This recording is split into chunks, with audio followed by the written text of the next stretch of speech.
I know you'll be disappointed in the result of today's game, but what do you make of the performance?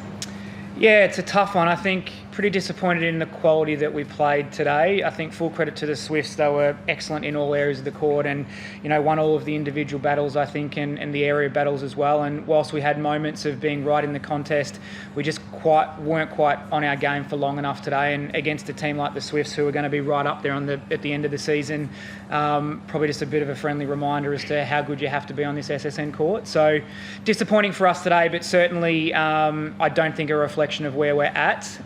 We'll look at it pretty deeply, but move on pretty fast. Yeah, and Dan or Jess, because you would have been out there having an input on it, but centre pass attack was quite low consistently throughout the game. 57% and finished 38 maybe in the first quarter. What do you put that down to? New combinations, connections? Yeah, I think we were definitely off in our attack in terms of connections and hesitating to let the ball go, and so that was just a flow-on effect across the whole court. And we pride ourselves on being high 70s into the 80s, and that wins you a game. And so, yeah, very disappointing to hear that that's the stats. Yeah, whilst there were some disappointing elements, Marek and Wenda made her way back onto the court today. You must have been pleased for her to go out there and pick up almost where she left off. Yeah, it was a tough ask for her too, in a pretty pressurised position where we were chasing a scoreboard and things weren't quite working really well. And I think she got out there and did all she could, all things considered. And, I think whilst disappointed in the result today, just I think the exposure that we got through a lot of different combinations and a lot of our youngsters getting out there and feeling it and experience it against one of the powerhouse teams, I think was something that we'll put in our back pocket, even though the quality of the performance wasn't what we wanted. Yeah, and then just staying in the shooting circle, I think 5 from 12 in the super shots, not as high as you would like to be, especially given you were trailing. Yeah, and look, that doesn't cut it.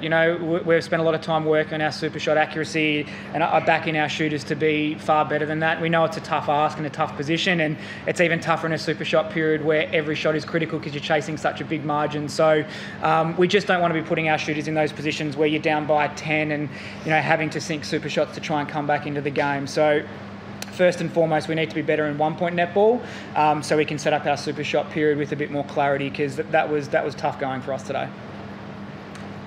Dan, you have got a number of sort of fairly inexperienced players in the lineup. And there were a few errors coming from them. How can you teach them that composure in what is a fairly short season? Yeah, I think we look at today and you take out all the positives from it. It's a great learning experience on an SSN court. I think everything you do in pre-season, it gives you an indication that you are heading in the right direction, but nothing quite replicates the pressure of an SSN game.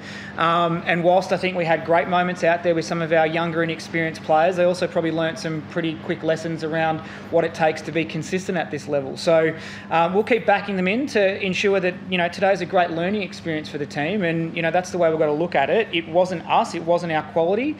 We certainly won't be playing like that again, but sometimes those days out, better to happen in round one than later in the season. So, as I said, we'll reflect deeply but move on pretty quickly. And Jess, obviously you're missing a fairly big target in the goal circle. Can you tell us a little bit more about the work that you attacking mids are having to do to sort of work the ball a bit closer to the edge of the circle? In attack, sorry, you're talking?